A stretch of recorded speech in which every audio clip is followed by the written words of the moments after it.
周志刚，这婚我不结了。念秋，你疯了！有什么话回去说，别在这丢人现眼。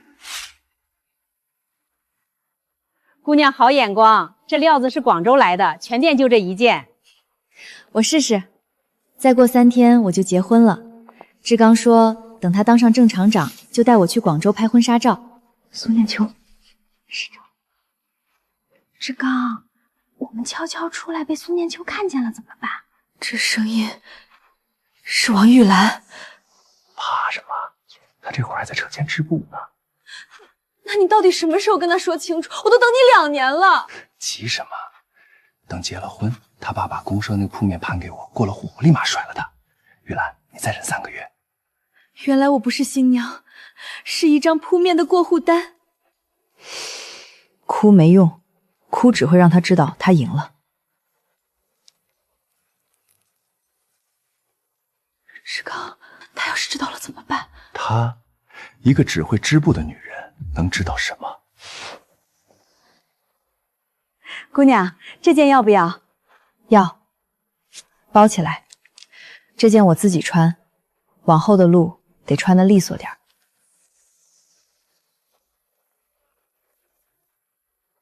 姐给你推荐个款，红色的最适合当小三穿，喜庆。念秋，念秋，你站住！他都听见了，志刚怎么办啊？周志康，你想要的婚礼我会给你。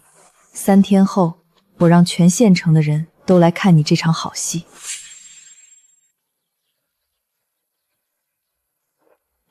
念秋，昨天在百货大厂，不是你想的那样。我跟玉兰就是在挑结婚回礼，她非要拉着我。志刚，松手。我昨天说的那句气话是我不对。3天后的婚礼照常办。念秋，那婚后的事儿咱们再合计合计。合计什么？都定了。对了，我爸说铺面过户的手续，婚后第1周就去办，趁早踏实。第1周？你爸这么痛快？嫁出去的女儿，她还能不向着你？行了，我要上工了，你也回去吧。今天这么大的好消息，他一定会去找王玉兰，好戏就要开场了。志刚，真信了？他昨天明明信了，信得死死的。玉兰，再忍3天，过了户我就跟他离，到时候这铺子这家底儿全是咱俩的。那他要是闹呢？他闹什么？一个丫头片子，离了我，他连县城都出不去。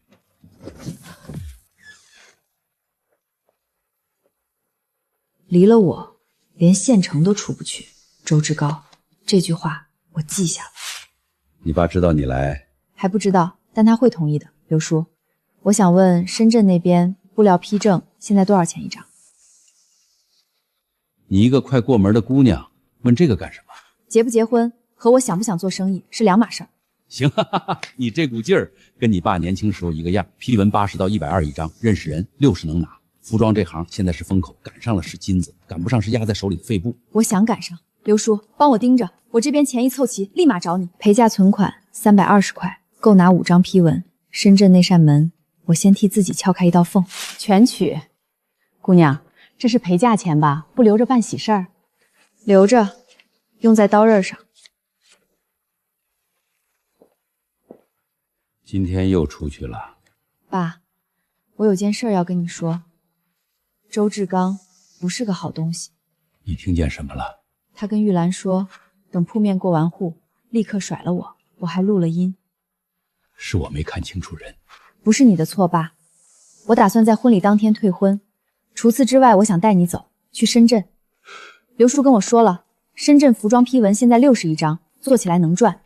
我的陪嫁钱我已经取出来了，够拿5张批文起步。爸，那边是风口，咱们去。念秋，我在供销社待了30年，第1年进去的时候，我以为我会在那里干到退休。后来我知道，我等这一天，等了30年。婚礼那天，你帮我把行李收拾好，放在礼堂门口。婚礼一结束，咱们就走。好。明天我会穿着你进礼堂，但不是以新娘的身份。我叫苏念秋，今天是我的婚礼，所有人都以为我是来嫁人的，其实我是来退货的。念秋，带上吧，今天一过，咱们就是一家人了。一家人，周志刚，你想要的从来不是我这个人。念秋，你疯了！有什么话回去说，别在这丢人现眼。信了，信得死死的，还说铺面婚后第1周就过户。雨兰，再忍3天，过了户我就跟他离，到时候处子这家底儿全是咱俩的。那他要是闹呢？他闹什么？一个丫头片子，离了我，他连县城都出不去。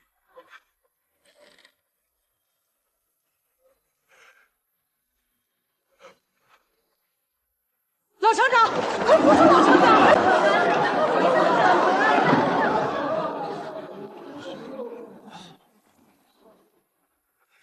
你什么时候录的？你这是栽赃，是陷害！周志刚，你也配碰我？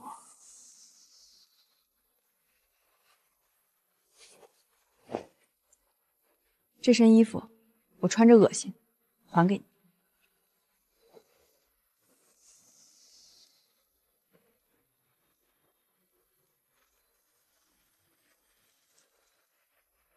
爸，咱们走。苏念秋，你别走，那铺面是说好给我的，没有我周家，你和你爸在这县城寸步难行。你以为你能去哪儿？去哪儿？去一个你这辈子都到不了的地方。陆先生，咱们的火车票订好了，下午就走。这趟回内地白跑一趟，没找着合适的合作厂家。不急，刚才那个姑娘叫什么名字？把今天下午的票退了。我倒想看看她要去的那个到不了了的地方是哪儿。3天前，我在自己的婚礼上退了婚，现在我带着我爸坐上了这趟一直往南超的火车。县城容不下我想做的事，那我就去一个容得下的地方。念秋，这条往南的铁路，爸年轻的时候也想坐一回。我怎么没听您说过？那年我跟你现在一样大，供销社派人去南边学新法子，名额本来是我的，我业务最好。本来是您的，那后来呢？后来换成了主任的小舅子。您没去理论？理论了，人家一句话就把我顶回来。老苏思想有问题，一心想往外跑，就这一句把我按在那个柜台后头，一按就是30年。可你不一样，念秋，你比爸有眼光，也比爸有胆子。这世道要变了，爸看不懂这报纸，可爸看得懂你。这你要赢，爸没替自己赢回来的，你替咱们苏家赢回来。小妹，去深圳啊？一个姑娘家带个老头子，路上不安全哦。要不哥几个一路照顾你？哟，还装清高，这箱子挺沉啊，装的啥好东西？让哥几个瞧瞧。收皮啦你哋！我老豆係深圳沙頭過嘅，我大佬喺羅湖睇場，你哋3條友想喺我面前搞搞震，信唔信我落咗車一個電話，你哋連深圳都入唔到？唔會，靚女，我哋講笑啫。念秋，你啥時候會說廣東話了？每天收工，跟着收音机里香港台学半小时，学了小半年。爸，要去人家的地盘做生意，先得会说人家的话。姑娘，廣東話講得唔錯喎，不過沙頭街沒有姓蘇的廠子，羅油看廠的也不姓蘇。小姐這是唬唬這幾個小高色。行，真到了深圳可不能這麼唬。先生貴姓我還不知道，但有件事我從上車就想問了。我退婚的時候，您出現在我婚禮門口，現在您跟我上了同一趟車，坐在我斜對面，看了我整整3個鐘頭。我就想問問，您這麼大費周章的盯着我，到底是想跟我做生意，還是想做點別的？陸建軍，香港，昌盛服裝。至於是做生意還是做別的，那就等出了這條隧道，先生想清楚了，再回答我。這批貨的來路，你今天要麼給老子說清楚，要麼就別想活着走出這個市場。苏小姐，好生意的头一条是先看清楚一个人值不值得下注。这趟车，你我都在深圳下，会再见的。他说要看我值不值得下注，那好，我也正要看看深圳值不值得我押上全部身家。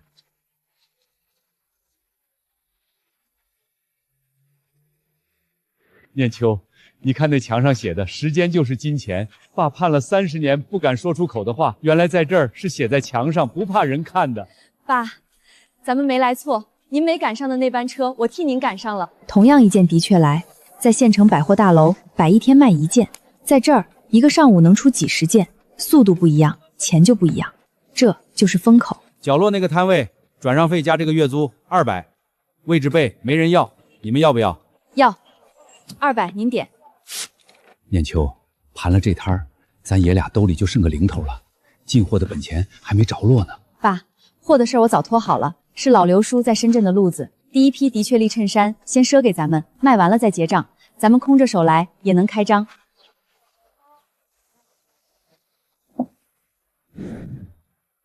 生面孔啊，这片儿我罩着，新来的懂规矩不？同志，我们刚来，不懂，您说啥规矩？保护费1个月50，头一天给现钱，交了往后没人动你，不交，你这摊上的货往后天天得破几件。50块，大哥，太少了。你什么意思？比起1个月50的保护费，我能给大哥一笔大10倍的买卖，有没有兴趣？什么10倍的买卖？要是你敢唬我，今天这摊儿我全给你拆了。强哥，您怎么亲自来了？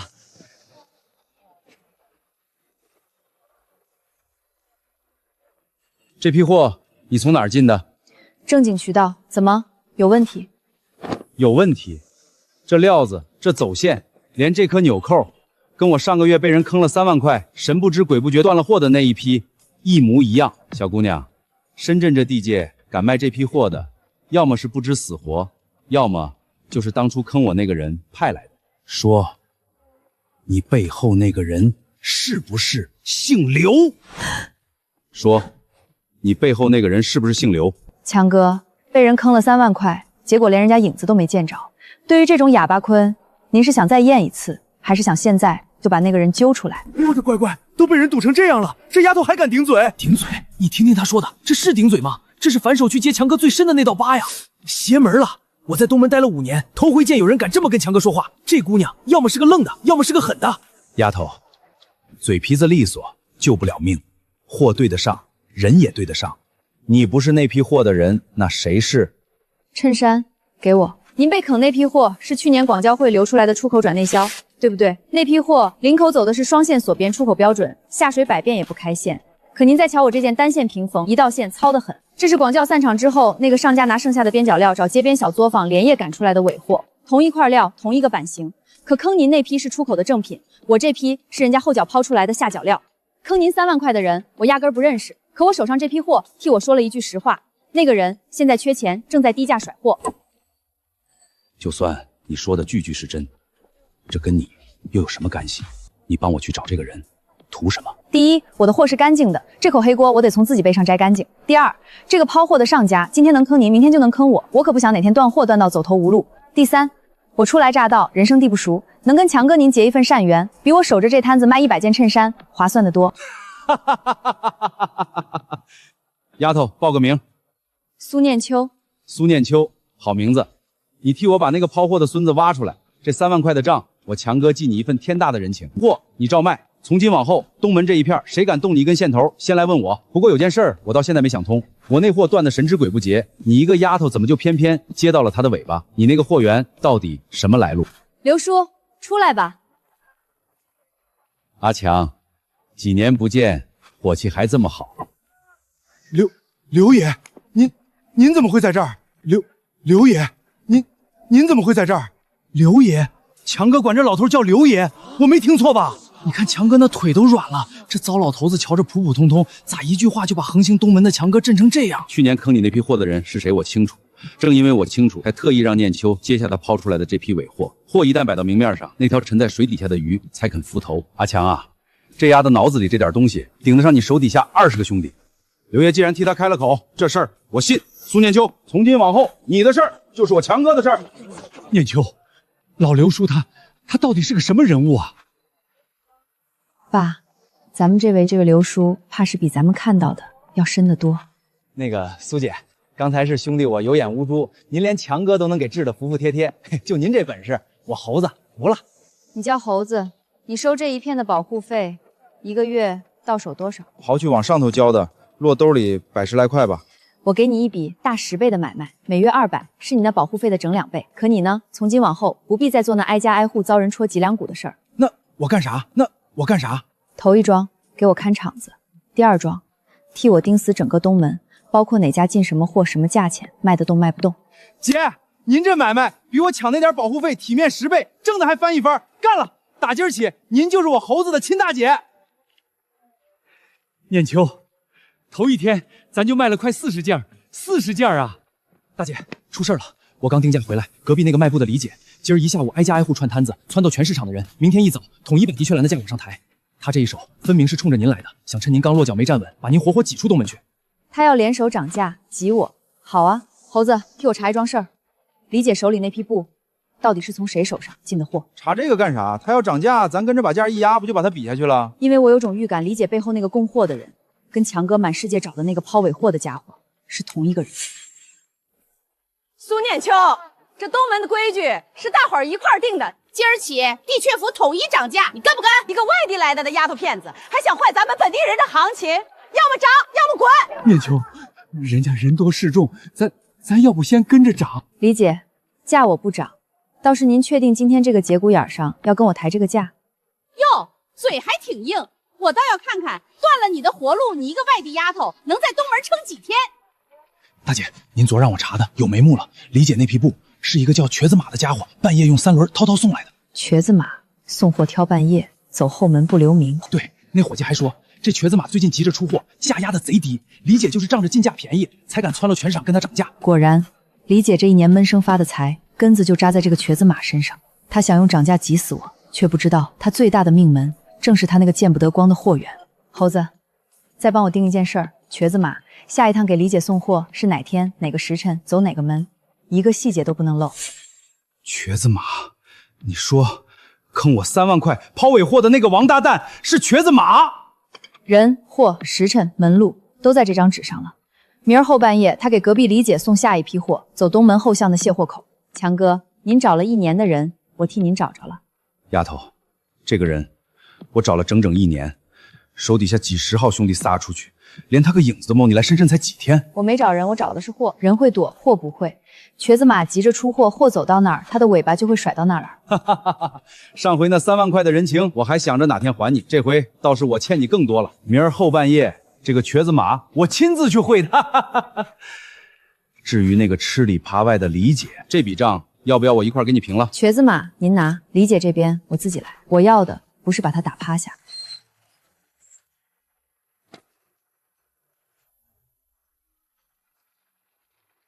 瘸子马，我找了你1年，今儿你哪条腿也别想再跑！大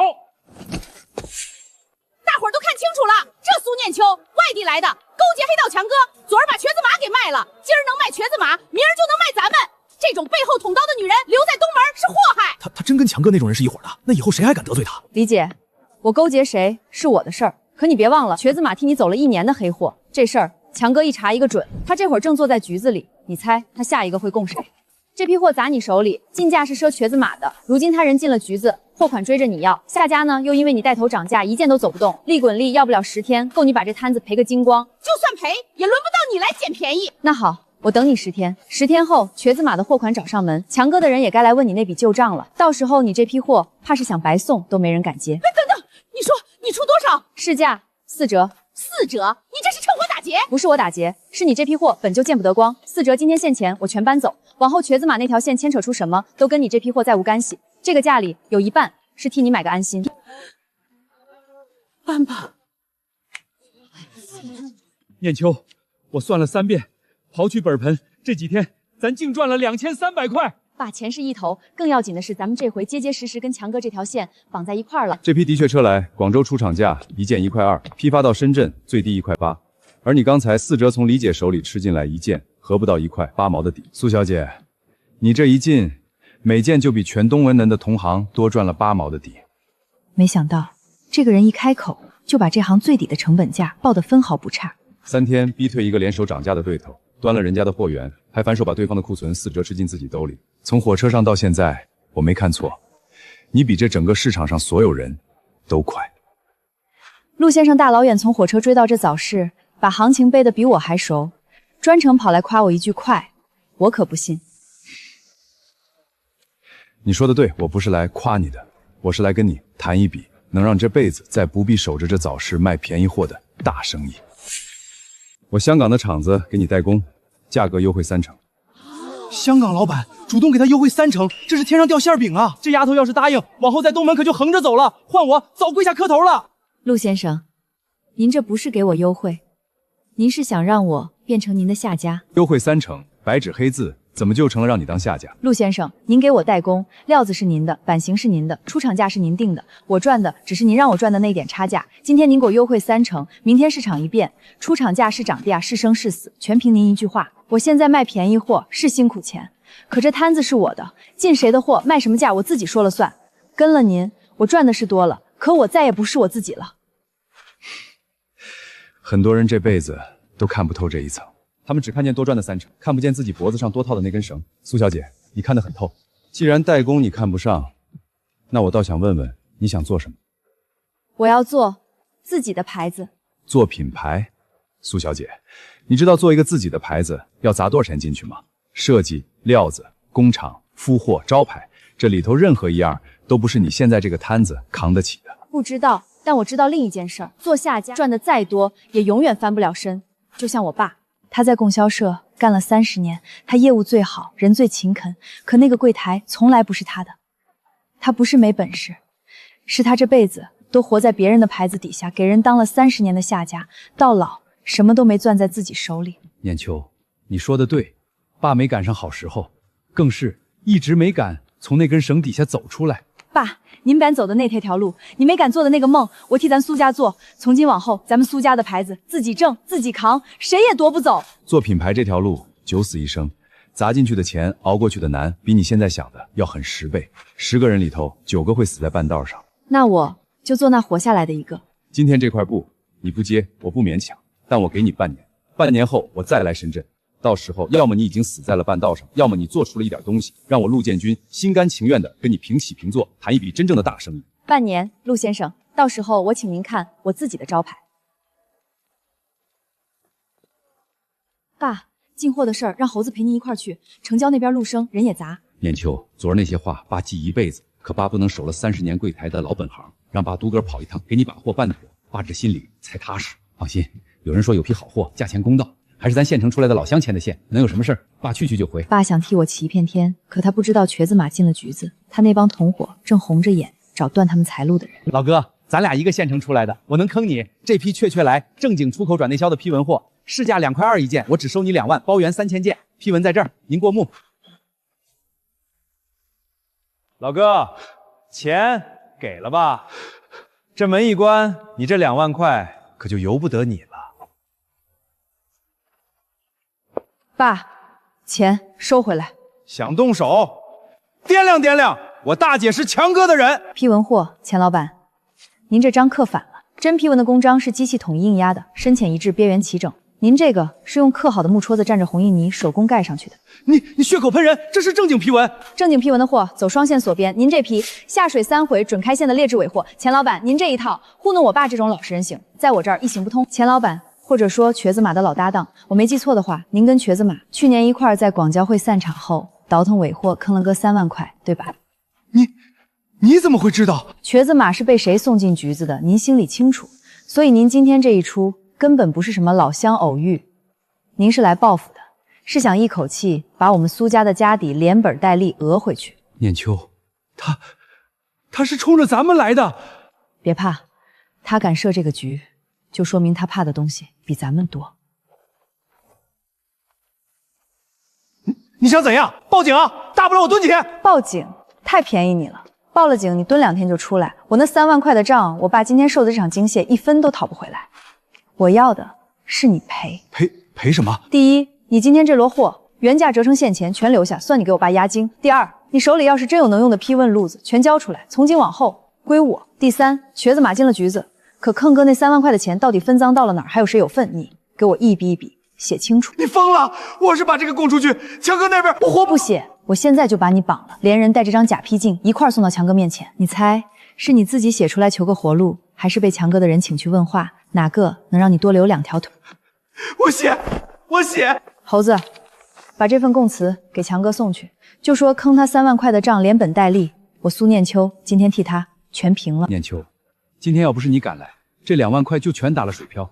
爸自以为在供销社见过些世面，可到了这深圳，连个真章假章都分不清，差点把你拼命挣来的家底亲手送出去。爸，是爸了，这世道变得太快，爸这把老骨头是真的追不上你的脚步了。爸，您不是老了，您只是没赶上好时候。您在供销社那30年，要是赶上今天这世道，您早就是这深圳城里头1号的人物。我赶上了，所以您没赢的那一仗，您没分清的那个真假，您没闯的那条路，我都替您一笔一笔赢回来。大姐，强哥那边供词收到了，乐得不行话。往后您在深圳就是他强哥结拜的本地自己人，就是严玉生。还有这个，您快看头表。服装博览会，到时候全深圳乃至香港、广州的服装商都会来，这可是一个难得的机会。念秋，这么大的博览会，全是大老板、大厂家，咱们就这么个小摊儿，一点库存去得了吗？人家能让咱们进吗？去得了，爸。别人带着工厂去是去卖货，我带着脑子去是去让全深圳的人头一回记住念秋这2个字。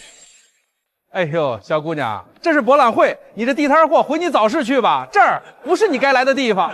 就这几件大陆货，挂角落都嫌占地方，怕是连摊位费都白交了。郑老板，博览会还没开场，等开场了，我们再看到底谁的货是地摊货。哼，念秋，人家说的也不假，咱这几件的确蓝跟人家香港来的花洋装比，确实。爸，您看这满馆的货，香港来的是几年前就过了时的花洋装，本地厂出的是老掉牙的板衬衫，人人都在比谁的料子贵，谁的牌子响，可没一个人想过这个年儿的姑娘到底想穿什么。姑娘们想穿什么？想穿的既体面又自在，既有咱们自己的样子，又跟得上新潮。料子我用最便宜的嫡传蜡，可这个样式全深圳独一份儿。这个版型。立领是旗袍的，腰身却是西式的收法，下摆还开了叉，既不老气又不张扬。姑娘，这是你设计的？从料子到版型是我自己的。料子是什么？最普通的的确蜡。好一个最普通的的确桑。这满馆料子比你贵的多了去了，可论样子就你这一件，我们东城百货的柜台摆得出去。这一款我先下500件，1个月内交货，质量按我样品验。林经理做得到，1个月内保质保量。林经理，我这香港正宗的花洋装料子最是地道，您个面子看看。郑老板，您这料子是好，可款式是前年香街上烂大街的旧样子了。做生意光有好料子不够，得有人家没有的眼光。郑老板，开场前您问我地摊货也好意思摆进博览会，现在博览开场，您那满墙的正宗香港店未开，我这角落的地摊货500件订单到手，货好不好，从来不是看谁的招牌响，是看谁更懂这个时代。陆先生，这次内地博览会值得谈的厂家我都圈出来了，咱们要不要现在去？我给了他半年，这才1个多月，他就已经让这满馆的人记住了念秋2个字。那个角落里的小摊主，陆先生，您认识他？他比我想的还要快，名单先收着。这一趟我最该盯住的厂家不在你那张名单上，在那个角落里。念秋，500件，1个月交货，咱们连个自己的工厂都没有啊！这么大的单子，找谁去做？张厂长，工钱我按市价上付2成，现钱结。这么大的单子，您再考虑考虑。不接，我这厂最近排满了，没空档。姑娘，你另寻高就吧。张厂长，我今天跑了5家厂，可5家没有1家敢接我这单，是我的单有问题，还是有人不让你们接？念秋，这可咋办？5家全不接，这单要是砸了，咱不光赔了东城百货的信誉，往后在深圳……猴子，你在深圳的眼最广，我问你，这5家厂背后有没有一个共同的东家，能一句话压住他们？让他们宁可丢500件的活也不敢接。大姐，您这么一说，我就想起来了，这5家厂明里各干各的，暗地里全牵着陈老板人的钱，料也都是用他的。陈老板，他是深圳本地最大的地头蛇，开着鹏城百货，手里攥着大半个深圳布料行和好几家厂的命脉。他还是强哥的死对头，当年强哥被瘸子马坑的那3万块，背后多半就有他一份儿。听说这陈老板这2年专给一个香港姓陆的大老板在内地走货当白手套。我帮强哥端了瘸子马，等于断了他一条暗财路。他恨我，顺理成章。可一个本地地头蛇，怎么会为了这点旧账大费周章封死5家厂？这背后怕是报复纸2个字。这背后怕是报复纸2个字。那还能为啥？因为他要逼我。可逼我就范去做什么？我得去会会一个人，才能想明白。陆先生，深圳本地5家厂一夜之间全不敢接我的单，封死他们的那个陈老板是您在内地的代理人，对不对？消息很灵通，坐，喝茶。我没工夫喝茶，陆先生。半年前您跟我说要等我做出点东西，跟您平起平坐谈生意，可现在你却一边等着我做出东西，一边在背后让陈老板断我所有的活路，逼我走投无路了，最后乖乖回来当您的下家。苏念秋，我没有让陈老板封你，但我也没有拦他。你帮强哥端了瘸子马，断了陈老板的财路，他恨你，要整你，这是你们之间的旧账。我只是乐见其成。为什么乐见其成？因为我想看看你被逼到绝路上，是会回头接我的代工，当一个安稳的下家，还是真有本事自己趟出一条红路。苏念秋，这不是我害你，这是市场规则。没有工厂，你的500件订单就是一张废纸。在深圳，谁攥着工厂，谁就攥着你的命。陆先生，您说的没错，在你们的规则里，攥着工厂的人攥着我的命。可您忘了一件事儿。什么事儿？规则是人定的，你们定的规则逼死我，那我就改规则。姑娘，你找错地方了。我这破厂欠着料钱，压着工钱，电费都快交不起，下个月就得贴封条。你那500件的大单子是天上的馅饼，可我这厂接不住啊。周老板，那几家排得满满当当、不愁活干的大厂，没一家敢接我的单。知道您怕我货款付不出，怕这单做砸了，把您这最后一口气也搭进去。所以我今天来不是空着手谈条件的，今天付现钱，料子我来供，款式我来定，工钱我1分欠，按件结，做完一批结一批。周老板，您把这500件给我做好。我向您保证，我让您这个厂活过来。姑娘，你不是来给我送活的，你是来给我们这一厂子人救命的。周老板，您先别谢我，咱们是各取所需，您救我的单，我救您的厂。从今天起，您这厂的机器一台都不许停。咱们要让深圳那些大厂看看，他们瞧不上想压死的活，咱们不光接得住，还能做得比他们漂亮。陈老板想用封死所有工厂这条规则逼死我，可绝路上总有一扇被所有人遗忘的门，只是这一巴掌打下去，他绝不会善罢甘休。想干什么？大半夜翻墙进来，是来送死的吗？悔不料挑后半夜，专冲我这批正在赶的货来。说谁派你们来的？别打，是李姐给的钱，让我们来捡了你这厂的皮带，毁了布料，叫你这单交不上货。李姐，她一个被我端了货源、清了库存的散摊主，哪来的胆子和闲钱雇人来砸我的厂？她背后是谁？是陈老板。李姐现在替陈老板跑水办事，陈老板撂了话，只要缴还你这500件，砸了个东城百货的合作，往后让李姐重新当上东门的大摊主。陈老板他越是急着下黑手，越说明我这500件要是交成了，戳的正是他的肺管子。把人捆了，连这把剪刀一块送到强哥那儿。既然陈老板想用李姐这条线整我，那我就借强哥的手把他这条线先斩了。苏老哥，这几件不是挺好的吗？周老板，您细看这3件的立领盘扣，针脚比旁的密了半分，下水几回准起皱。念秋这款衣裳卖的就是个利落，一个褶子就砸老百。爸，交给您的活儿我最放心。念秋，爸别本事帮不上你，爸替你守好这道关，一件次品都别想从我眼皮子底下溜出厂门。我爸守了30年柜台，从前是给别人守，如今他守的是咱们苏家自己的招牌。你交货时间提前了整整3天，我本以为赶工赶出来的货质量准要打折，可这一批每一件的针脚版型比你博览会上那件样品还要齐整。这一款卖相和品质都对得起东城百货的柜台，在500件的基础上再加500件，凑足1000，加单可以。但我想从今往后，这款旗袍只供东城百货独家，深圳别的商场我一件都不卖。你这是要把东城百货绑成你的招牌？好，我答应你，你给我独家，我给你最好的柜台位置，往后咱们长期合作。苏姑娘，要不是你，我这厂上个月就贴封条了。这1000件做下来，工钱我挣明明白白，厂子也活过来了。我商量了一宿，我这厂3成股份白送给你，往后这厂就是咱俩一块的。周老板，您这份心意我领了，但这股份我不能要。为啥？是嫌3成少？那4成？不是多少的事儿，我要占了您的股份，您这厂就一半姓苏了。往后您干活是替自己干还是替我干？时间一长，您的心里今生芥蒂。我不要您的股份，我要您做我念秋的长期合作工厂独家。独家？您这厂往后只接我一家的单，所有产能优先供我。我呢，保您订单不断，工钱不欠。你还是这厂堂堂正正的老板，我还是我念秋，咱们是谁吞了谁。这样的关系比股份长久的多，也干净的多。我活了大半辈子，头回见你这样的生意人。股份你不要，可这份情，我老周记辈子。这场往后就是你念秋的独家，谁来撬我都不松口。我要的是一张能让所有合作的人都站着挣钱，都信得过我的牌子。念秋，爸算了3遍，3遍都没错。抛掉所有本钱、料钱、工钱，咱们爷俩的存款过万了。过万！万元大姐，您是万元户了！我的乖乖，这深圳里万元户能有几个？念秋，30年。爸在那个柜台后头守了30年，一个月就挣那几十块，我做梦都不敢想，有朝一日我们老苏家也能当上万元户啊！爸，这才哪儿到哪儿，1万块是咱们苏家的头一桶金，可我要的不是当一个守着1万块的万元户。那你要什么？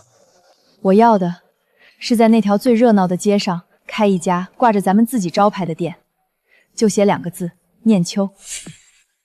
念秋，你看，咱们苏家的招牌真的挂起来了。爸，挂起来了。从今天起，念秋2个字不再是缝在衣服里的一个标。就是这件，东城百货柜台上那款，我排了3趟队都没抢着。原来源头在这儿，这腰身收的真好看，下摆还开叉，又体面又精神。老气的衬衫我再也不想穿了。老板，这件给我留着，还有那件杏色的我也要。他们要的从来不是最贵的料子，是一件能让自己穿得既体面又像自己的衣裳。我赌对了，这个时代的姑娘正等着这样一件衣服。你用了不到3个月，就从早市一个角落的摊子，做到了东门最热闹街头的一家店。现在念秋这块招牌挂起来了。我陆建军是来兑现承诺的，从今天起，我把你当对手。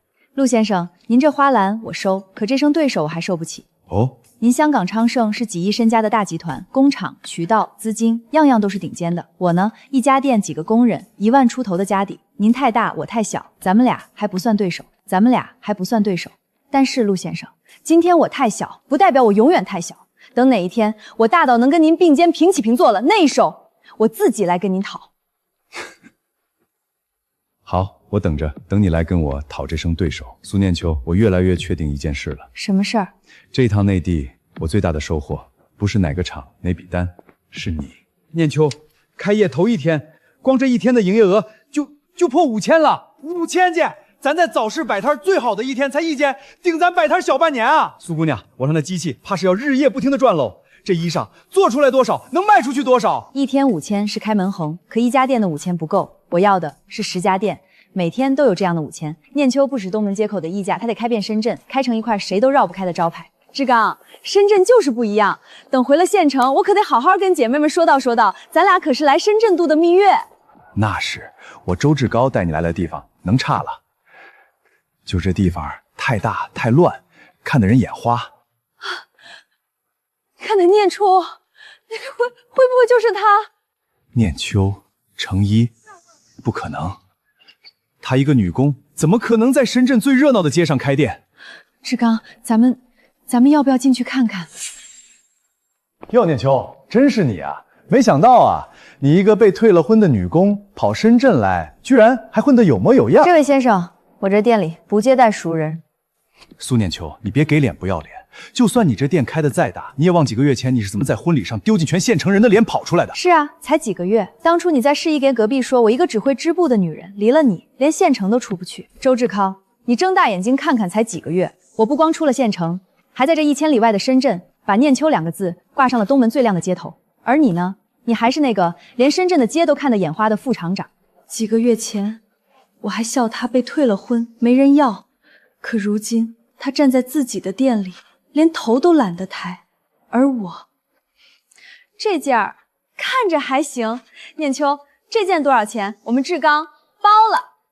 那件是真丝的，店里最贵的一款，1280。1280？我一个月工资才90块，这一件顶我1年多的工资。一个月90，还来逛这店，成什么场面啊？买不起可以不买，我这店里的衣服不便宜。就像有些东西当初没看清它的价，错手扔了的人，往后是再也买不回来了。苏念，你别得意，你一个外地来的女人，在这人生地不熟的深圳，能蹦跶几天？信不信我回山村，把你这抛夫弃家、傍上大老板的破事儿给你传得满城风雨？哟，念秋妹子，这是哪儿来的不长眼的，敢在你的地盘上撒野？这位您是不知道吧？我大姐在这深圳东文，那是强哥亲自罩着的人，谁敢动我大姐一根手指头？您一个外地来的，也敢这儿放话传谣？这位老弟，传谣这种事啊，在深圳是要付代价的。念秋妹子是我强哥的人，她的清白我罩着。你今天这话我可记下了。周志刚，听见了吗？这是我在深圳的人生不熟，你想传谣随你，但你得先想清楚，你现在站的地方不是红星县，是我苏念秋的地盘。谁说我买不起？这件我买了，还有这几件，还有全包了，让你看看，我周志刚不缺钱。志刚，这是咱们回城的钱啊！闭嘴！这个脸我丢不起。周志刚，你为了在他面前撑那个面子，把咱们回城的钱全砸了。你当初不是说他离了你活不下去吗？你不是说娶了我，咱们后半辈子都享福吗？你看看人，再看看咱们俩，你还有脸说？要不是你当初撺掇我，哼！几个月前，我以为我抢到的是后半辈子的依靠，可现在我才看清，我抢来的是个连回城钱都要拿来撑场面的男人。念秋啊，这几位都是咱县里来深圳考察的领导、老板。我今天带他们给你撑场面来了。周副厂长，撑场面就不必了，有话直说。念秋，是这么回事，你这衣裳款式新，在深圳卖的火，可咱县城里还没人见过这种样式。我寻思着从你这儿按出价给我批个3-500，我拉回县去卖，准能赚一笔。是啊，苏老板，都是一个县出来的，你给老周这个面子，也是给咱县里争光嘛。你放心，咱俩这关系，我也不让你吃亏。不过嘛，老乡情分，这价你总得给我往下压一压。你这真丝曲儿卖1200。给我批价，算个零头，300一件。周副厂长，您这算盘打得噼啪响，可您算漏了2件事儿。什么事儿？头一件，我这店有我自己规矩，念秋的衣服只在念秋自己的店、自己的柜台卖，拿我的货贴自己的价，转手倒卖的二道贩子，我不卖。第二件，就算我肯卖，您拿什么本钱进货？昨天您自己当众说的，1个月工资90块，我这店里最便宜的一件连衣裙280。周副厂长，您那90块的工资够进我这儿半件货吗？周副厂长，您那90块的工资够进我这儿半件货吗？老周，你不是说你跟人家是老相识，能批到价吗？古晴连半件都进不起啊！老周，你这是带我们来看人家生意，还是带我们来给你长见识的？我看这位苏老板比咱县里那几位厂长可气派多了。玉兰，你愣着干什么？还不帮我句话？周志康。几个月前是谁在试衣间拍着胸脯跟我说，苏念秋一个只会织布的女人，离了连县城都出不去。你再看看现在，到底是谁离了谁活不下去？王玉兰这一刀不是替我出气，是她自己憋得太久了。一个开始当众顶撞丈夫的女人，离她想逃的那一天不远了。念秋干得漂亮，当着县里那么多人的面，把那姓周的臊成那个样子，爸这心里头憋了几个月的那口气，今天总算痛快了。爸，这点痛快不够，这点痛快不够，不够？你都把他臊成那样了，臊他几句，让他在县里人面前丢个脸，这只是出了口气。可周志康当年在试衣坊里说的那些话，这些年他仗着副厂长的位子在县里，我总觉得这个人身上藏着的烂账远不止这些。今天打的是他的脸面，可我真正要清算的是他这个人的根。周志坑，等我哪一天回了红星县，咱们之间这笔账才算真正开始算。志刚，今天的事儿你也别往心里去，咱明天就买票回。回什么回？都怪你！尽在店里，今天全县城人都在场，你不帮我也就算了，你还当众捅我刀子，你存心要开我笑话是不是？我说的不是实话吗？是你自己当年吹的牛，说他离了你活不下去。你再说遍试试！我告诉你，王玉兰，你别忘了你自己是什么货色。当年你撺掇着勾搭我的时候，怎么没见你这么有骨气？他打我了，念秋当初转身就走，连一句都懒得跟他争，是因为他早就看清了，这个男人连一个最起码的人都算不上。念秋，这世上会不会还有一条能让我走掉的路？念秋，我是来跟你道歉的。当年试衣间的事儿是我对不起你，我猪油蒙了心，撺掇着勾搭志刚，我现在肠子都悔青了。你脸上那块淤青是周志潮打的吧？你要是真为当年的事愧疚，这几个月你有的是机会。可你偏偏挑在被他打了之后，走投无路了，才想起来找我道歉。你不是来还我一个公道的，你是来给你自己找一条退路的。是我没脸说道歉，我就是走投无路了。念秋，我现在才知道他是什么样的人，我真的待不下去了。王玉兰，你抢我男人的时候没想过给我留退路，你跟着他算计我爸铺们的时候也没想过给我留退路。凭着今天你走投无路了，我就该给你留退路。当年是你自己选的周世刚，今天这条路也得你自己走。但是我可以送你一句话，以周志刚那份骨子里的自私和狠，他对我做的，将来他一定会原原本本的对你再做一遍。这种男人的本性是改不了的，他会怎么对你，你自己看着办。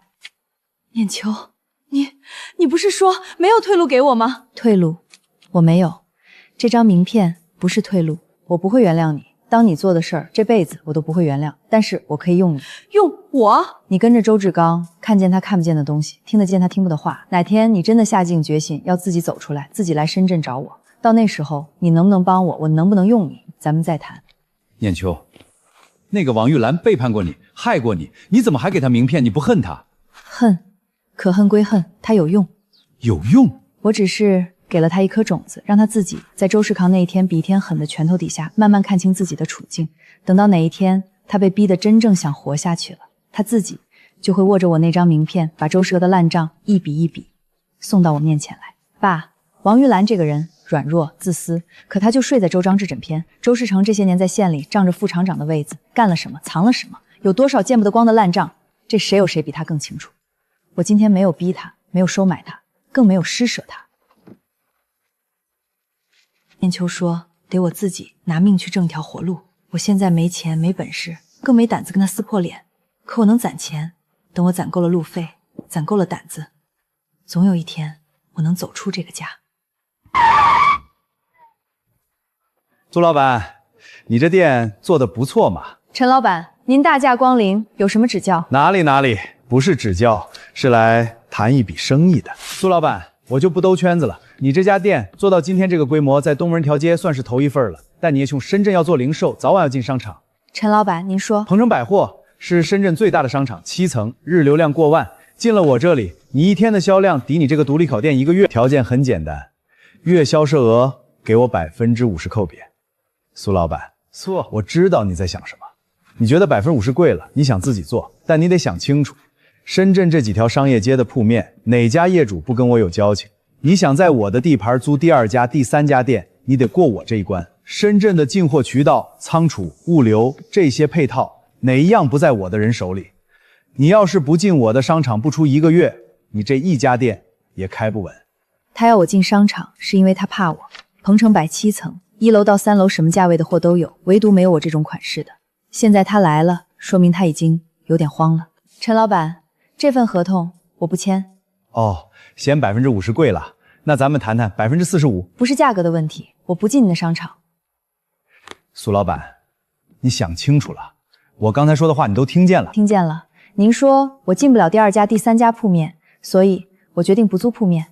你说什么？我不租铺面，我买铺面。我在深圳一次性买3处产权商铺，选址我已经定好了。至于进货渠道、仓储、物流，陈老板，我这批货是从香港直接进的，不经深圳本地的仓储和物流，您卡的那条路对我不管用。你这是要跟我正面叫板？叫板说不上，我只是做我自己的生意。陈老板的棋是把我困在一家店里，要么进场被他抽血，要么孤立无援被挤死。可他算漏了一件事，棋盘上我从来不打算只落1颗子。1个星期连开3家，全卡在文口。去把陆总那边的电话打一下。陆总，您是说？陆殿军就说苏念秋那边出了点麻烦，让他跟我通个气儿。是。陆总，只要你那边把那姓苏的货源卡他一卡，我有办法让他半个月内在深圳待不下去。陈老板，这个我不帮。陆总，你这什么意思？意思是这盘生意我有我自己的下法，你想压死的人，我另有打算。您是来配合陈老板跟我谈撤店的条件？苏老板果然消息灵通，不过你猜错了，陈老板那边的忙我没帮，我今天来是谈我自己的一笔生意。哦，什么生意值得陆先生亲自登门？3家店1周流水，这个数字，深圳能做到的服装店一只手数得过来。苏念秋，我跟你说句实话，我看好你的款式，看好你这个人的势头。这门生意，与其让陈老板那种地头蛇耗着你，我夹在中间难做，不如我直接跟你合作。合作？你的款式是深圳独一份，我的香港货源、外贸渠道是陈老板那种本地商人这辈子都摸不到的门道。你我2样东西凑到一块儿，深圳的服装零售没人能跟咱们争。合作可以谈，陆先生，开个条件吧。很简单，咱们成立一家合资公司，你出款式、出设计、出念秋这块招牌，我出货源、出渠道、出深圳之外的全国市场，分成6、4开。6、4，哪个6哪个4？自然是我6你4。渠道才是这门生意的命门，你的款式再好，进不了全国的市场，也只深圳一隅的小买卖。渠道在我手里，所以我6你4，不亏你。行，我同意，我6你4。苏老板，你刚才没听清我说的，我说的是我6你4。我听清了，我只是不同意。您说渠道是命门，这话只说对了一半。渠道是能换的，香港的货源，深圳能拿到的不止您一家。全国的外贸路子难走，但不是只有您一条。可我的款式，我的设计，念秋这2个字在深圳女人心里的分量，这世上只有我一家。您今天来找我，不是因为您可怜我，是因为您看见了，光有渠道，没有我这样的款式，您的渠道里留的还是别人都有的大陆货，赚的是辛苦钱。真正稀缺的是能让女人排队，能让一家店1周流水抵别人1个月的东西。那个东西在我手里，所以我6你4，不亏您。好一个我6你4。我陆建军的做了多年生意，敢在我面前把我的话原样还回来，还能得我哑口无言的，你是头一个。成交。合作愉快。苏念秋，跟聪明人做生意省心，我有预感跟你合作，往后有的是热闹看。陈总，查清楚了，陆总不但没卡苏念秋的货，反而跟他成立了合资公司，6、4开。陆总的渠道往后全面给念秋供货。陆建军跟一个卖衣服的女人6、4开，我做了他10年内地代理，他说翻脸就翻脸，转头去捧个女人。好一个苏念秋，抢我的客流，撬我10年的合作伙伴。去查苏念秋这个女人，她从红星县来，背后肯定有把柄，尤其是她那个前未婚夫。苏老板，只要我把你是个被退过婚、名声不干净女人的消息散到你那些女库耳朵里，你猜还有几个人敢买你的衣服？陈老板，您找了一圈就到周志康，那我得恭喜您，您这步棋走到了一条死胡同里。您查到的无非是我在红星县的婚礼上当众退了周志刚的婚。陈老板，您大概是想把这说成一桩丑闻，败坏我的名声。可您没搞清楚一件事，我退婚不是被人抛弃，是我亲手退。当年周世长结婚前夜和别的女人厮混，被我当场录了音，在婚礼上当众放给全县城。这件事红星县几千号人都看着。您要散，尽管散，散出去。丢脸的是那个被未婚妻当众揭穿丑事传遍全县的周世长，不是我。更何况陈老板，您为了对付我，大老远跑红星县，找上我那个落魄前未婚夫挖黑庙。这件事要是传出去，深圳零售圈会怎么看你？一个堂堂鹏城百货的老板，被一个东门做服装的女人逼到去外县翻人家陈年旧账。您这是要谈生意，还是要让全深圳看您的笑话？陈老板，您来之前大概没做足功课。3个月前，我和香港昌盛集团成立了合资公司念秋昌盛。从这家旗舰店开始，到今天，我们在深圳已经开了12家店。您当初想用50%扣缴把我收进商场，想封死我的铺面，想卡死我的货源，现在您觉得您还卡得住吗？苏老板，我们能不能换个方式谈？鹏城百货7层，这几个月被你们念秋分流1楼的客流掉了快一半，我斗不过你，所以我想跟你谈昌盛，开进我鹏百货，条件你来开。进可以，但不是您说的那种进。什么意思啊？3个月前您要我进您的商场，给您50%扣着，今天反过来，鹏城百货1楼整整层划给念秋昌盛，这一层从今往后挂念秋的招牌，卖念秋的货，归念秋经营，而您鹏城百货从这一层的营业额里抽30%扣掉。你这是把我鹏城百货最值钱的1楼反过来收购了。陈老板，我这不是收购，这是给您一条活路。鹏城百货您再撑下去，7层都得空。我念秋昌盛进驻1楼，把客流给您重新带回来，您抽30%，旱涝保收，30%比您空着1楼亏到关张划算得多。好，这个条件我答应。从咱爷俩下火车那天算戏，到今天才几个月，你从早市一个200块盘下的角落摊子做到了12家店，还把那个不可一世的陈老板反过来收购了他的1层楼。爸做梦都梦不到这一天。爸，深圳这一仗打到今天，我赢了一半了。一半？你把整个深圳的零售圈都打下来了，怎么还只是一半？那还有一半呢？还有一半在县里。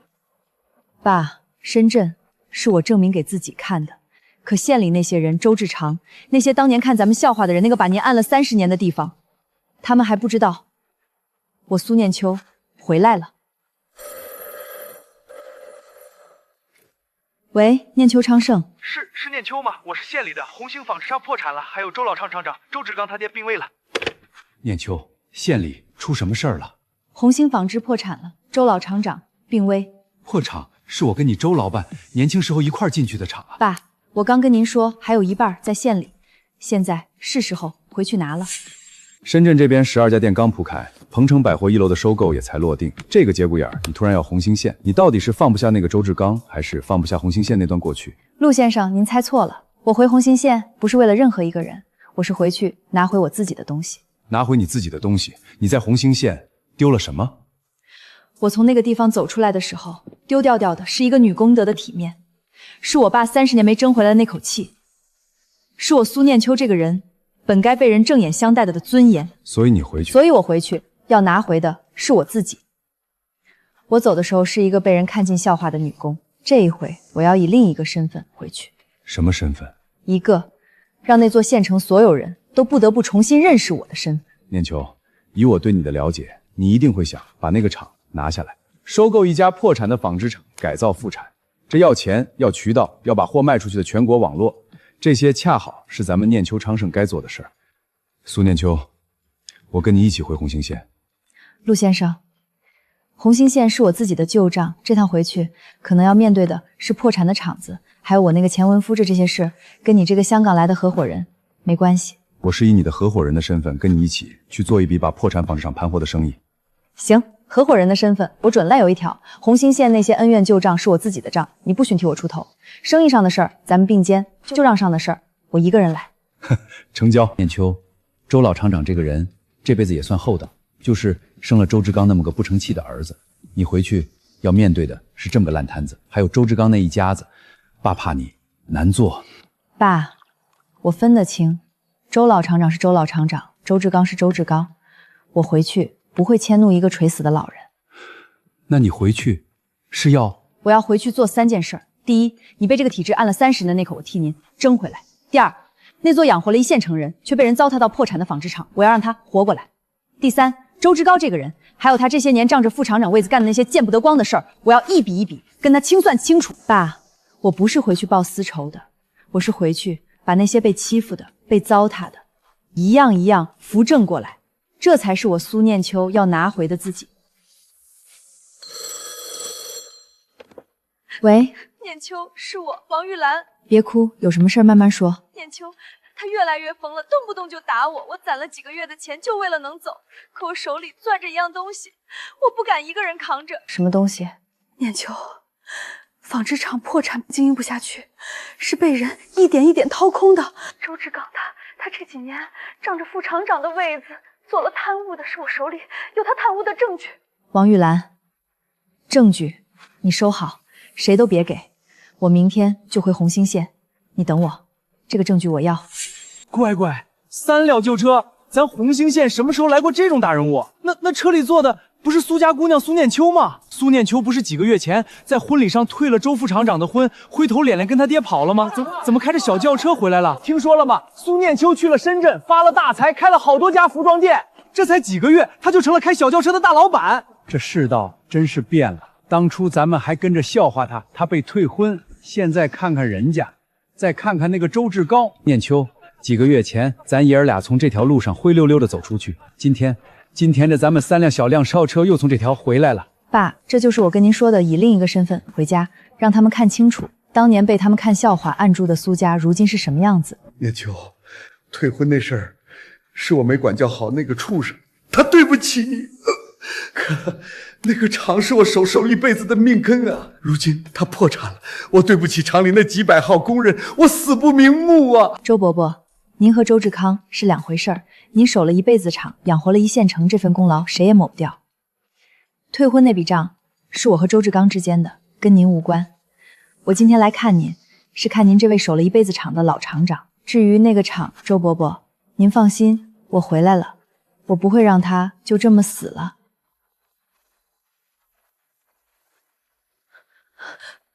念秋，我来了。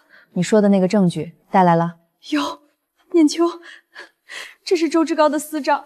这几年，他仗着副厂长的位子，把厂里的进口设备、原料款、工人的工资一笔一笔挪到自己口袋里。你做了一件能救你自己的事，但你记住，我有你的证据，不代表我原谅你。咱们之间是各取所需，我要清算周志镐，你要逃出那个家，仅此而已。我知道，我都知道，念秋，我不求你原谅，我只求能有一条活路。活路得你自己走，账本你交了，接下来按我说的做，别打草惊蛇。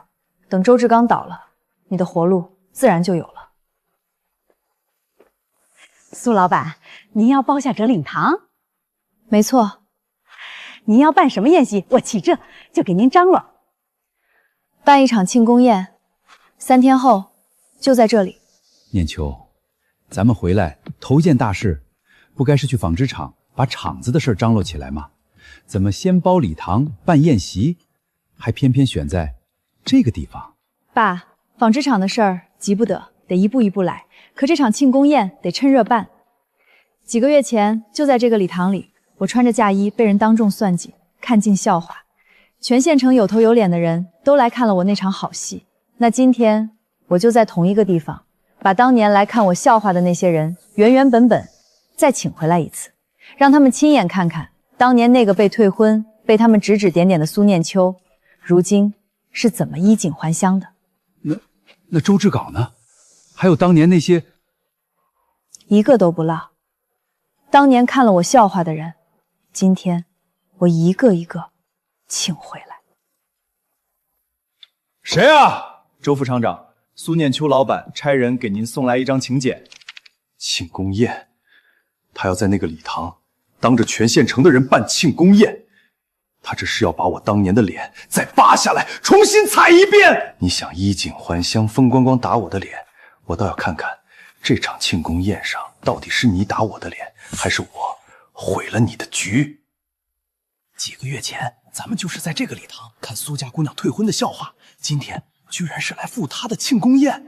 人家现在可是开桑塔纳，在深圳有12家店的大老板了。当年咱们那点笑话，人家怕是早不放在眼里喽。几个月前，我女儿在这个礼堂退了婚，被你们当中不少人看了笑话。那天下着雨，我拎着2个行李箱跟着她，灰溜溜的走出了这个县城。可今天，我女儿苏念秋，她在深圳有12家连锁服装店，她和香港的集团成立了合资公司，她手里的资产是你们整个县供销社1年营业额的10倍。我的天，这苏家姑娘几个月就赚下这么大的家业啊！我知道，你们以为我今天回来是为了报仇，是为了羞辱当年那些对不起我的人，不是。我是来谢谢你们的，谢谢你们。正因为你们逼得我女儿在这个礼堂被退了婚，被看尽了笑话，走投无路，她才不得不走出这个县城，去了深圳，闯出了今天这片天地。所以这杯酒，我谢你们。爸这辈子从没在这么多人面前这么直起腰，这么有底气的说话。这口气，爸今天总算吐出来了。爸，当年他们说您思想有问题，一心想往外跑。可您看，正是这份想往外跑的眼光，比他们所有人都灿了30年。您没有错，错的是那个不让您往外跑的年代。念秋，纺织厂几百号工人，求你，求你了！念秋，我爹快不行了，纺织厂破产了，求你，求你救救纺织厂！念秋，咱们好歹是从小一块长大的乡里乡亲，你现在有钱了，难道就忍心眼睁睁看着厂子倒，看着几百号工人喝西北风？你要是不救，全县城的人戳的都是你苏念秋的脊梁骨。这苏老板会救吗？周志刚当年那么算计他，可那是养活全县城的厂子呀，几百号工人等着吃饭呢。周志刚，你跪错了人，也用错了招。救不救厂跟乡情无关，跟脊梁骨无关，只跟一件事有关，我愿不愿意做这笔生意。周伯伯，您身子弱，先坐下说。我先把话说清楚。今天我苏念秋要是出钱这个场，不是因为乡里乡亲，更不是因为谁跪着求我，拿脊梁骨压我。我不是慈善家，我是个商人。那你到底救不救？我可以救，但不是施舍，是收购。红星纺织厂，我可以全资收购，但是我有我的条件。第一条，我全资收购红星纺织厂的全部资产，厂里现有的老员工全部留用，工龄待遇只省不降。第二条，厂子收购之后更名为念秋制衣，纳入念秋昌盛的全国体系。周伯伯，您守了这个厂一辈子，是这个厂的功臣，但厂子要重新活过来，要并入我的全国网络，就得换一套新的活法。所以恕我直言，您需要退位。让您退位，不是夺您的权，是让您卸下守了一辈子的、压垮您身子的担子。厂子我替您守，工人我替您养，您一辈子的心血，我让它重新转起来，活下去。第三条，周志刚抽筋往后，念秋制衣永不录用。这个厂子从挂上念秋2个字那一刻起，就再也没有你周志刚的位置。凭什么？苏念秋，你凭什么？那个厂我当了好几年副厂长，我爹守了一辈子，这厂有我周家1半的功劳，你凭什么把我踢出去？你凭什么说永不录用？你凭什么？凭什么？周志高，你问我凭什么？凭我有钱，你没有。你说你当了好几年副厂长，可这个厂是怎么从养活全县城变成今天破产倒闭的？这笔账你心里比谁都清楚。你说这个厂有你周家1半功劳，周伯伯守厂一辈子是功臣，我敬他。可你周志康，你给这个厂留下的破产是窟窿，是几百号差点喝西北风的工人。这样的人凭什么还能留在念秋制衣里？周志刚，记住这世上有钱有本事的人才有资格谈凭什么，而你一无所有。旧厂的钱是我的，所以厂子的规矩我说了算，你的去留由不得你。念秋，你的3个条件我答应。念秋愿意救他，留下全厂工人，这是给厂给工人的活路。这次爹钱，厂子有救了，我守了一辈子的厂，终于有人替我守下去了。念秋，谢谢你。周伯伯，您放心，红星纺织厂从今天起叫念秋制衣，他不会死，他会比从前更好。大姐，您快看看，这姓周的把这玩意儿一夜之间贴满了全县城的电线杆、菜市场、供销社门口，这不就是你跟陆先生谈生意的合影吗？他怎么能编排成这种下作的谣言？周志刚黔驴技穷了，连陈老板用过用废了的招，他都捡起来当成最后的杀手锏。苏姑娘，不好了，这谣言传得太邪乎了。厂里有些老员工的家属开始嚼舌根，说什么念秋制衣的老板是靠不正经的手段发的家，还有县里几个本来谈好要供料的供应商，今天一早都打电话来支支吾吾想毁约。大姐，这谣言要是再这么传下去，咱们厂刚要复产，人心就先散了。那些个老员工刚信了您，可别又被这脏水给泼回去。他选这个招是算准了一件事，他以为我会像所有被泼了脏水的女人一样，要么躲起来哭，要么满世界去澄清我和陆建军清清白白。那咱们不澄清吗？任由他这么编排你。爸，澄清我和陆建军没关系，那是中了他的圈套。你越是急着喊我清白，别人越觉得你心虚。他想跟我在男女关系这片烂泥汤里纠缠，我偏不。我要把这件事儿从他和谁睡了变成他到底是谁。我在县报干了10几年，头一回听说有人主动把记者请来开什么发布会。这苏念秋到底想干什么？连市里都听说了红星县个深圳回来的女老板，她不躲着满城的谣言，反倒大张旗鼓把咱们都请来。这个女人不简单。记者，各位父老乡亲，我叫苏念秋。这几天咱们县里传着不少关于我的话，有人说我苏念秋是靠着出卖色相、傍上香港大款才有了今天。这些话我今天不躲，我把各位请来，不是来哭着喊冤澄清我跟谁清不清白的，我是来让大家看清楚一件事，我苏念秋到底是谁，我和那位香港大款陆建军之间到底是什么关系。这是我苏念秋和香港昌盛集团的陆建军先生正式签订的合资公司念秋昌盛的合伙协议，白纸黑字，红章为证，双方合资成立念秋昌盛公司，股份分配苏念秋方占股60%，昌盛集团陆建军方占股4分，我占6%，他占4。6成，他占6成，一个香港的大资理反倒只占4成，这意味着念秋昌盛这家公司做主是苏念秋，不是那个香港老板。有人说我靠陆建军上位，那我想请在座的各位，请全城的人都来评评理。一家合资公司里占6说了算，做主的人是我，占4分跟着我干的人是他，到底谁靠谁？我散了满县城的谣，结果呢？结果我成了全县城的笑话，人家一张纸就把我那点谣言全压死了，还反过来让全县城都知道他苏念秋占6成，那香港老板占4分。造谣不行，斗钱斗不过他，那就别怪我来狠的了。王科长，我是来问问纺织厂改造的事儿。我爹是老厂长，这厂子的事儿怎么着也得听听我们周家的意见。苏念秋苏老板，昨天发布会之后，今天一早就把念秋制衣的全套改造规划正式上报了县政府。县里一看，这是给咱们红兴县办大好事，解决几百号人就业的大项目啊，当场就批了，全力支持。志刚，我跟你交个底，从厂子被苏老板全资收购，改名念秋制衣那天起，这厂从里到外就跟你们周家再没半点关系了。你爹年纪大了，身子也不好，就别让他再操心厂里的事儿了。这厂子往后怎么改怎么干，是人家苏老板说了算，上头有县政府撑着，你们周家就别再掺和了。厂没了，名声没了，连我爹最后的那点权也没了。孙念秋，既然你把我的路全堵死了，那我就拼了这条命也要拉你下水。那批进口设备，今晚我就动手。快把这2台最值钱的搬上外头的卡车，这几台进口机器，黑市上转手能卖一大笔。苏念秋不是要复产吗？我把他的家伙事搬空，看他拿什么开工。周哥，这可是偷厂里的设备，要是被抓着，这是要坐牢的。怕什么？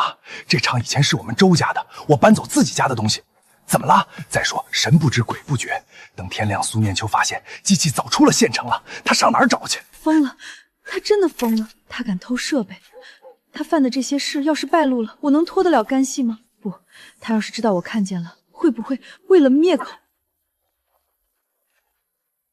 念秋秋，你开门，是我王玉兰，出大事了！念秋，周志刚他疯了，他这会儿正带着人在老仓库偷搬厂里的进口设备，我亲眼看见的，2台机器已经搬上卡车了，再不拦就要被运出县城了。什么？偷设备？这王八蛋真敢啊！大姐，我这就带人去拦。慢着，猴子，你立刻带几个人悄悄去老仓库外头盯住，看一下看那2个搬设备的是什么人，但先别打草惊蛇，别让他们发现，等我的信。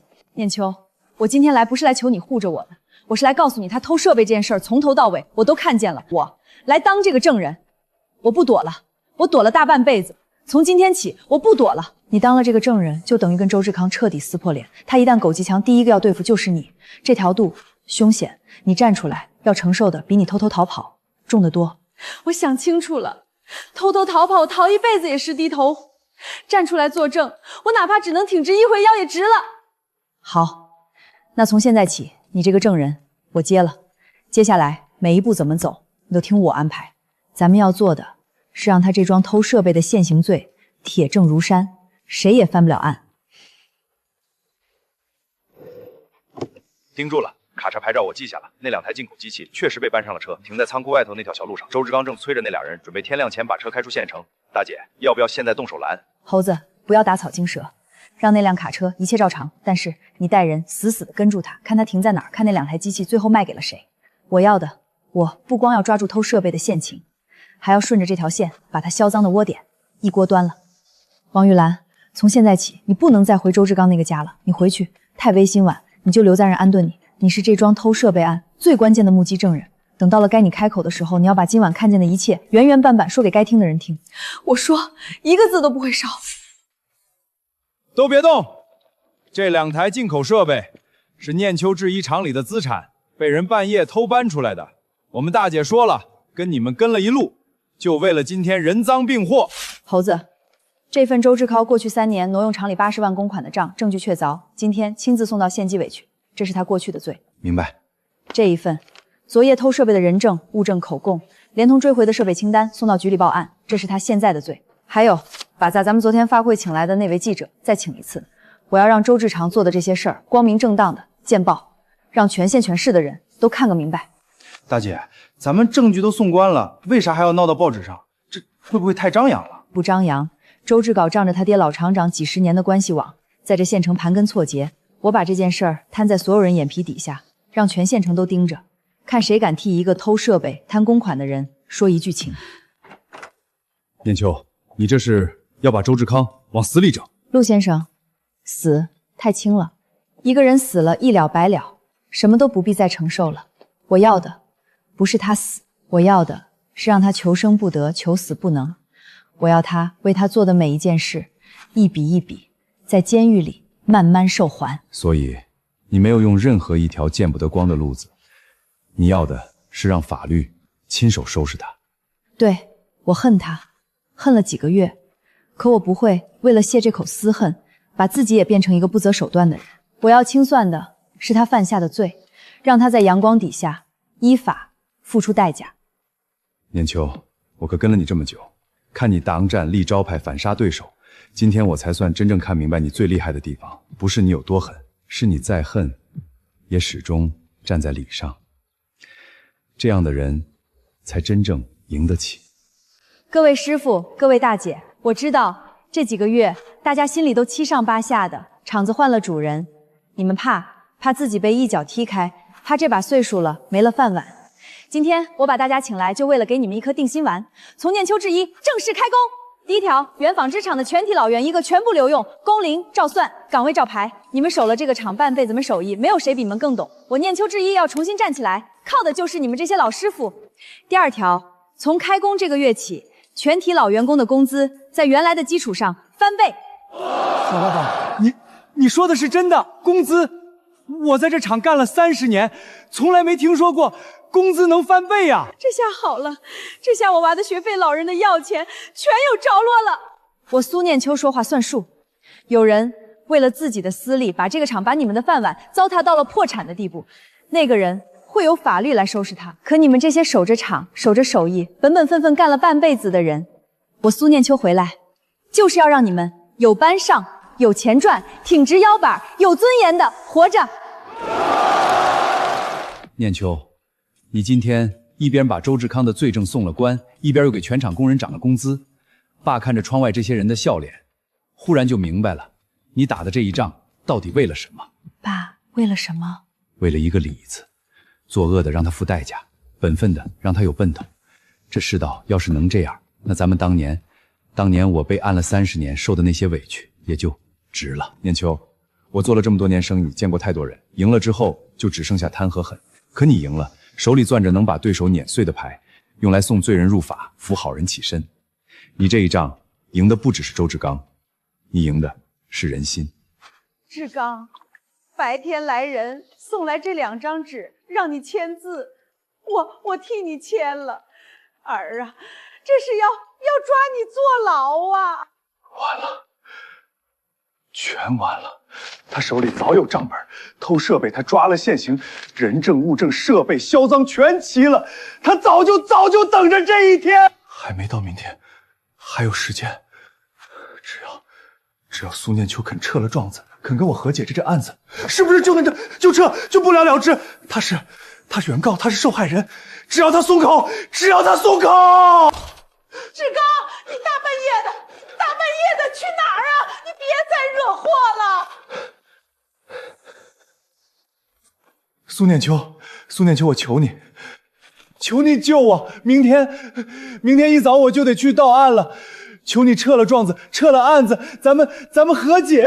账本送了纪委，设备抓了现行，这事儿我撤不了，也不会撤。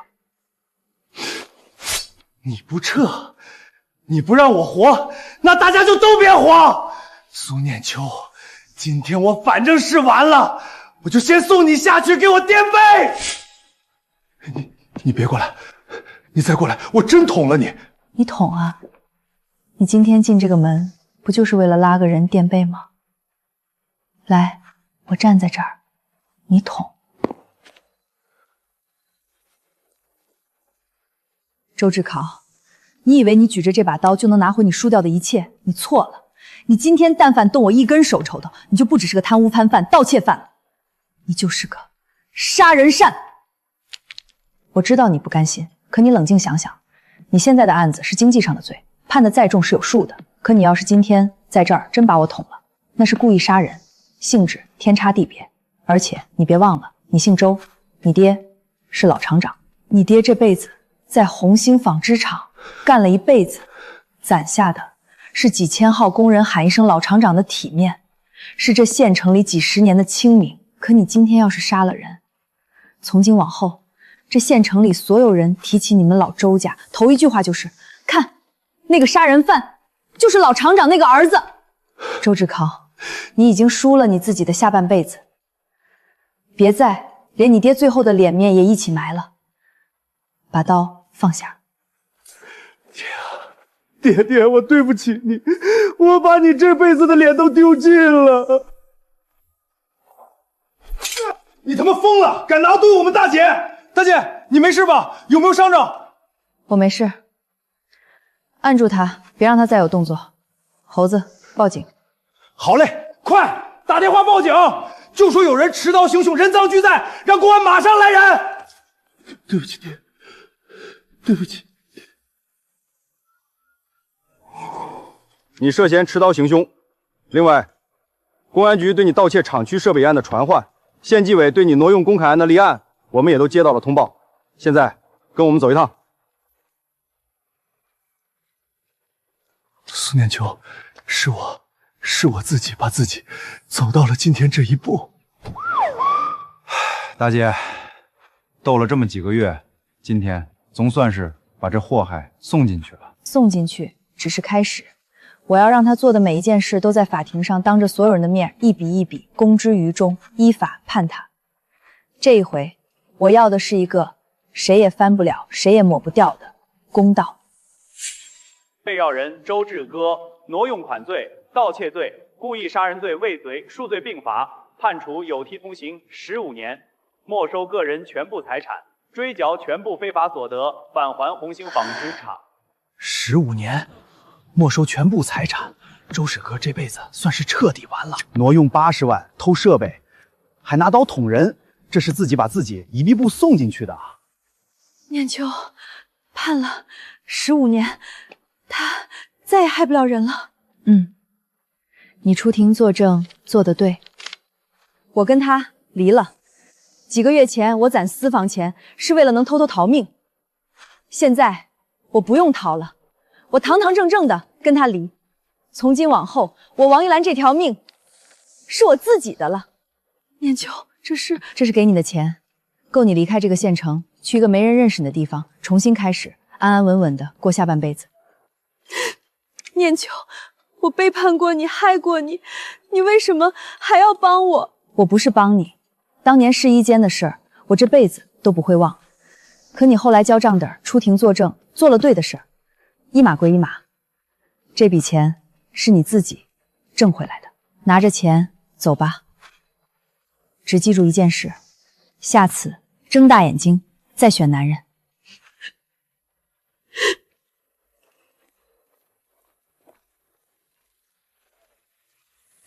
念秋，这个厂几个月前破产了，眼看就要死了，几百号工人差点喝西北风。现在你看他活过来了，机器转起来了，工人有班上了，工钱翻倍了，脸上有笑。爸，他会越来好。念秋，我这辈子最大的遗憾就是没能凭自己的本事堂堂正正的赢一回。可今天你替我赢了，你从这个县城被吞被看笑话的走出去，几个月后你又回来，把这些工人咱们苏家的尊严全都赢回来了。爸30年没赢的那一仗，你替爸赢了。县里的事儿都了了，周志长进去了，厂子活过来了，你父亲那口气也争回来了。苏念秋，你回乡这一仗赢得漂亮。陆先生大老远赶回来，不只是为了夸我一句漂亮吧？念秋昌盛，深圳站稳了，红星县也拿下了。我来是想跟你谈下一步，进军全国。从深圳到内地，把念秋这块招牌开遍全国。陆先生，进军全国是天大的盘子。那我先问你，咱们俩这合伙的章程还老规矩吗？老规矩，你出款式、出招牌、出眼光，深圳和内地的市场你说了算，我出香港的货源、出资金、出全国的渠道。那就把话说在前头，这趟进军全国，我不是跟着你陆建军去闯，你也不是来带我苏念秋去闯，咱们俩是各凭本事，平起平坐，一块儿把念秋这块招牌做到全国去。好，那就平起平坐，一块儿把念秋做到全国去。成交，下一站全国。念秋，到了北京，照顾好自己，家里的厂、家里的事儿有爸看着，你放心。爸，念秋制衣就交给您了，您守了一辈子柜台，如今您是这个厂堂堂正正的主人。大姐，您就放心去北京闯吧，深圳县里有强哥，有我猴子盯着，出不了岔子。等您把北京也打下来，我猴子还去给您看场子。